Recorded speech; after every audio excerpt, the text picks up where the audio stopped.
Everyone who's clicked on this video probably knows exactly who Anthony Kiedis is, the lead singer of the chart-topping, platinum-selling, alternative funk rock outfit, the Red Hot Chili Peppers. But what many people are not aware of is Anthony's history as a prolific child predator, grooming girls as young as 14, a convicted criminal of a sexual battery misdemeanor, and a man who finds it perfectly acceptable to force himself on women against their will on live television broadcasts.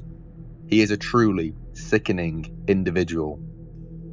Though there is certainly increasing discourse circling around the internet about Anthony's vile antics against young women, seen in a few articles and a few subreddits here and there, it still feels as if the subject has been inhumed, downplayed and disregarded through past trivializations of the illicit acts of musicians like Anthony as just being part and parcel of the rockstar party boy lifestyle. Likewise, the passage of time has buried more and more layers over Anthony's misconduct, seeing as some of these cases go back as far as the mid-80s. But today, it's time to change this mindset and disregard and uncover the immense scale of this man's deplorable acts. In this video, I want to expose every relevant and corroborated case of Anthony Kiedis' sexual misconducts and hold him accountable. I will aim to be as critical as possible, not trying to frame or insinuate Anthony for anything that isn't crystal clear, whilst also trying to provide as much context to each case as possible. So first, we must quickly delve into Anthony's childhood, or lack thereof, which might provide some of the reasons for the corruption of his morals. So, at the age of 12, Anthony moved to Hollywood to live with his father. A failing actor who, in a bit of desperation to keep his dream alive as a big-time Hollywood personality, began dealing illegal narcotics to stay afloat shortly after Anthony moved in. Being surrounded by substances quickly led to addiction, as Anthony and his father were smoking hash and taking opiates whilst Anthony was still barely even a teenager. Moreover, according to Anthony's autobiography, Scar Tissue, which will be a common source for detailing this man's infidelities and vulgarities, when Anthony was just 12, he asked his father if he could lose his virginity to his girlfriend, which his father agreed to and arranged for, with the deed being done shortly after. So, Anthony was assaulted by a woman as a preteen. Recall, this is an autobiography, so this story could be embellished or even fabricated for dramatic effect. But let's be real, why would Anthony lie about this? We live in a society where young, adolescent, school-aged boys see getting with an older woman as the ultimate achievement, a badge of honour, a fantasy in some ways, despite the fact these lads have ultimately been groomed, exploited and assaulted by mature adult women as a result of their youthful naivety and vulnerability. So in my eyes, even if his tale has been embellished, I still firmly believe Anthony was sexually assaulted by one of his father's partners at a very young age. Evidently, Anthony's exposure to all this debauchery, abuse and neglect may have warped and perverted his sense of right and wrong, but this by no means provides any excuse for the vile antics in his adult life that we will delve into shortly. One more thing that must be quickly noted before we move on to case 1 is Anthony's well-known battles with opiate addiction, something which he has struggled with from his early teens up until his late 30s, as his last relapse was reportedly in 2000. However, if you think this acts as some sort of defence or mitigating factor though, I disagree wholeheartedly, as intoxication should never negate the mens rea, meaning intent, for sexual misconduct where the illicit act has been proven or known to have occurred. As no matter how cloudy your headspace was at the time of the act, such from the effect of opiates, if the act has been committed, then the intent transpires and exists simultaneously. These are strict liability offences. Morals, ethics, and the law should not be stretched or suddenly more accommodating for transgressions like these when under the influence. The user will always have agency and control over such things, and the victim will undergo the same physical and mental trauma regardless. So there is no excuse. So, with all that said, Let's move on to case 1, the Erica interview. So case number 1 is a live interview hosted by Erica on the Canadian Much Music broadcast channel, taking place in 1991, with Anthony and bandmate Flea as the guests. The first few minutes of the interview are pretty tame and by the book, until Anthony totally unprovokedly forces himself on Erica, whilst Flea was innocently responding quite lengthily about the dynamics of being in a band.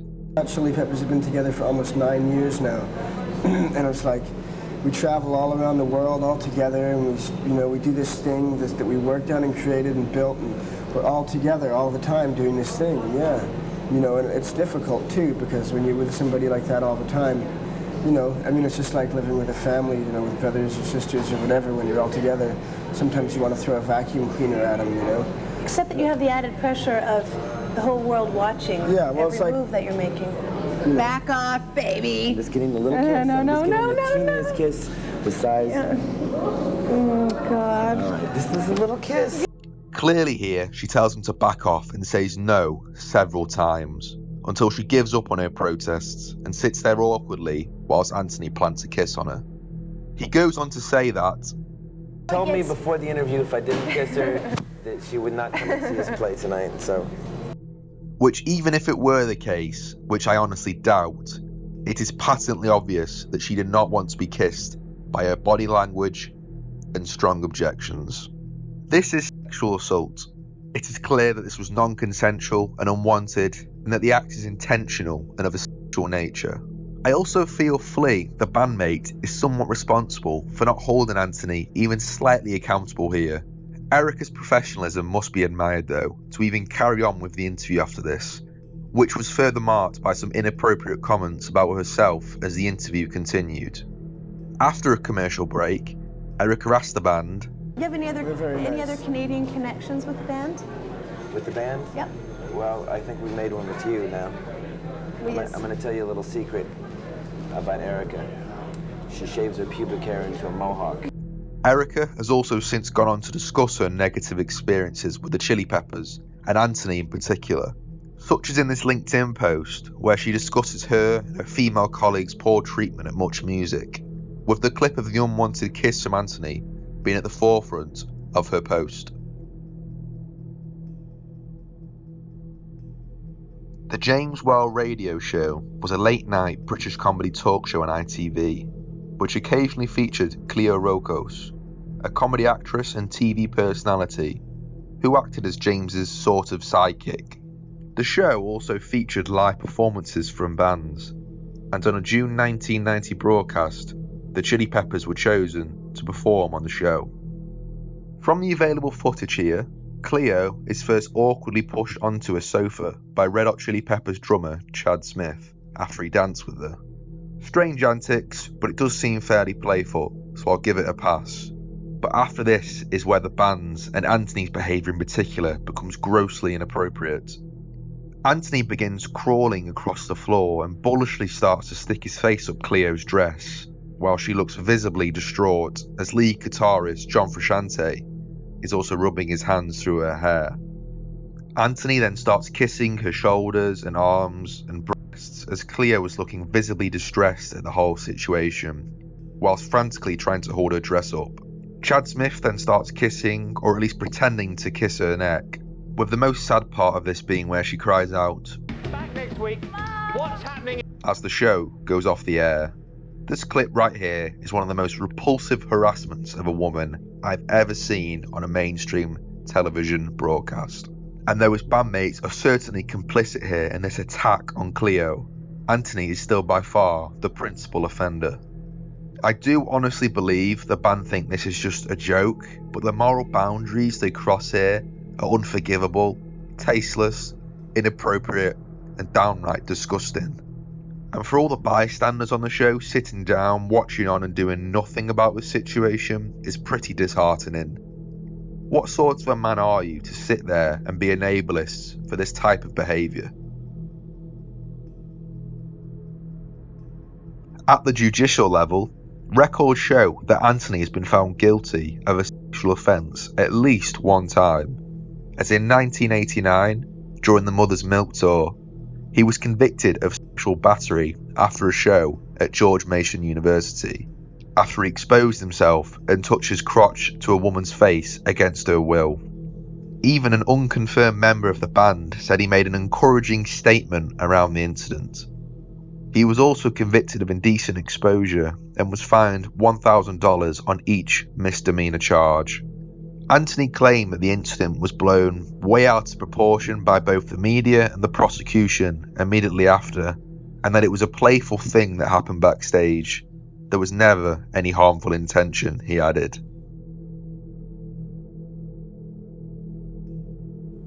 It has been well established that in 1986, Anthony began a relationship with the actor Ione Skye, who was just shy of 16 when they started dating, meaning she was a minor in the state of California.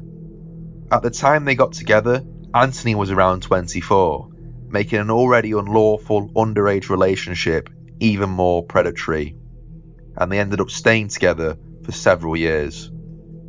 Anthony even included a nude picture of her in his autobiography Scar Tissue, with no age specified, so there is even a chance that Anthony is distributing and supplying literal child pornography.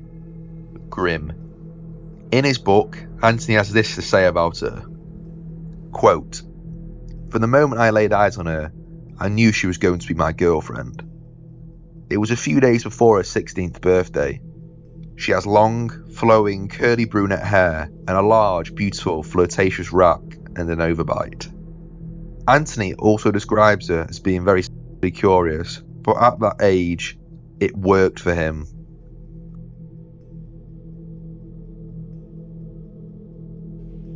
One of the most well-known cases of Anthony's sexual relations with a minor is also talked about in great detail in his autobiography, Scar Tissue, where he boasts about his relationship with a 14-year-old Catholic schoolgirl while he was still in his early 20s. This relationship ultimately inspired the song Catholic Schoolgirls Rule from the band's 1985 album, Freaky Styley. Anthony first met the young fan backstage at a concert in Louisiana. They had a whirlwind romance, which continued even after he discovered her age, as I'll read from Scar Tissue now. Quote, "The next day, we drove to Baton Rouge, and of course, she came with us. After we got off stage, she came up to me and said, 'I have something to tell you. My father's the chief of police, and the entire state of Louisiana is looking for me because I've gone missing. Oh, and besides that, I'm only 14. Anthony continued, "I wasn't incredibly scared because, in my somewhat deluded mind, I knew that if she told the chief of police she was in love with me, he wasn't going to have me taken out to a field and shot. But I did want to get her the hell back home right away, so we had sex one more time." This story has only ever been detailed in his autobiography, which again could be embellished or dramatised for the sake of selling more copies. However, Anthony's precise recount of the story, such as knowing the dates, remembering the location of where they met and the places they went to, and its obvious lack of moral sensibilities about relationships with minors, makes his story seem to be one that is entirely plausible and a truthful recount. Likewise, Anthony has said this about the 14-year-old girl and the Catholic Schoolgirls Rule song in this interview, but you do have to take what he's saying with a pinch of salt, as he is clearly gesturing about the subject. You know who we love? Who do you love? Jimi Hendrix. We love James Brown. We love Stevie Wonder. We love Miles Davis. We love Billie Holiday. We love Bob Marley. We love Ornette Coleman. We love Fishbone. We love the Bad Brains, and we love our mothers. We just to pieces. I wrote the lyrics to that song because if you notice the actual limitations and the reflections of repression and suppression within a religious format on young girls that are pushed into a corner and told not to do you know what, then they actually explode in a sexual frenzy, unable to contain their panties or anything else of that nature, to the point when they're just mad, wild, malicious, mayhemistic fiends And that's what happens to most girls that are Catholic schoolgirls. Moreover, as a glimpse into what can be perceived as a total lack of remorse, the Catholic Girls' School Rule song was brought out of retirement briefly by the band in 2007, despite the coarse subject matter, suggesting absolutely no regret about his actions. Also in the scar tissue autobiography, Anthony boasts about a relationship with a 17-year-old fashion designer, Jennifer Bruce, whilst he was an adult. Anthony wrote how he wanted to work on Bruce achieving an orgasm, and that he often called Jennifer to bring him money so he could buy more heroin. The legal age of consent in the state of California was 18, so Anthony has again brazenly admitted to statutory rape. But again, it doesn't stop there.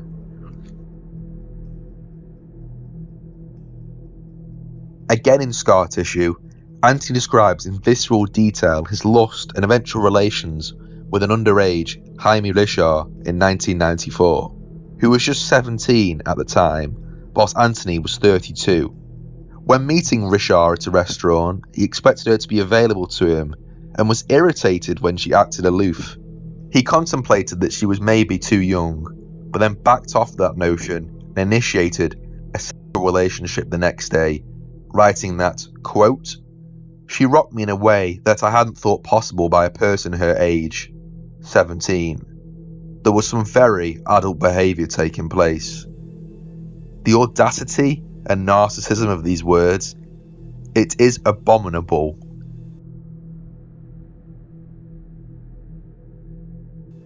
This last case is one that remains somewhat ambiguous, but its undertones suggest a pretty evil picture. Again from scar tissue, Anthony says that in Japan he had intercourse with someone after, quote, "about 5 hours of non-stop, subtle, loving coercion." Non-stop? Coercion? 5 hours? I think we both know exactly what this sounds like. And if that is the case, this admission could be the worst act that Anthony has committed.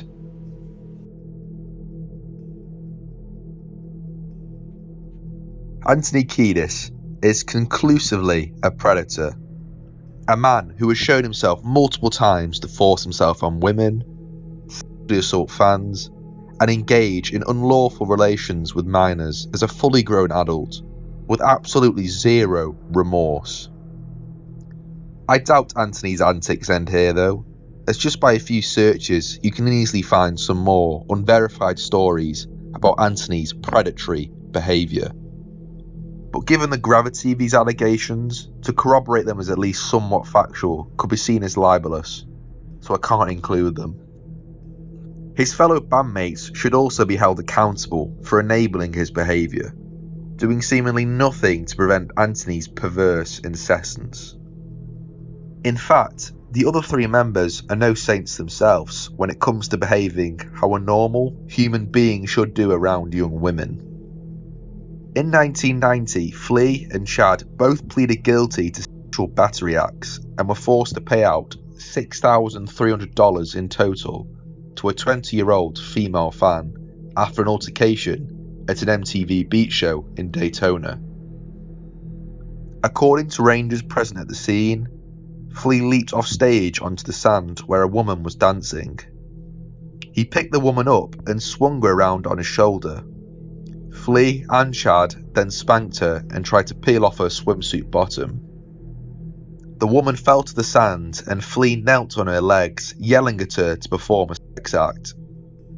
According to the authorities, the woman was bruised and visibly shaken after the attack, with Sergeant Ray Caruso saying that, quote, "She sustained the injuries by trying to fight them off when she was slammed to the ground by one of them. The other bruise she sustained to her leg was when the other member tried to rip off her bathing suit." Truly disgraceful and shameful behaviour on the part of these two.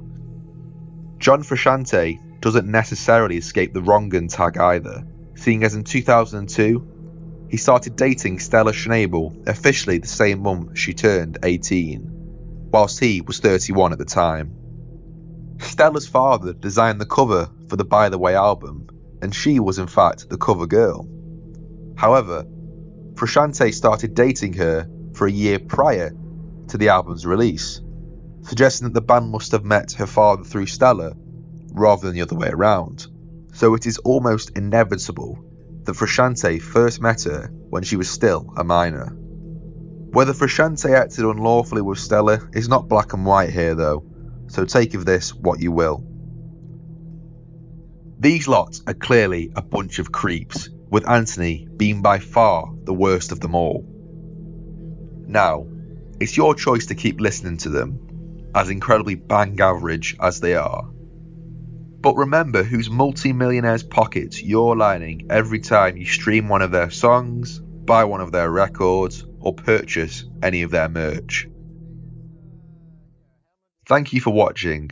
I hope you enjoyed the video, and I would love to hear your views on Anthony and the Red Hot Chili Peppers in the comment section below. And please, don't forget to subscribe to the Sing Swan Song.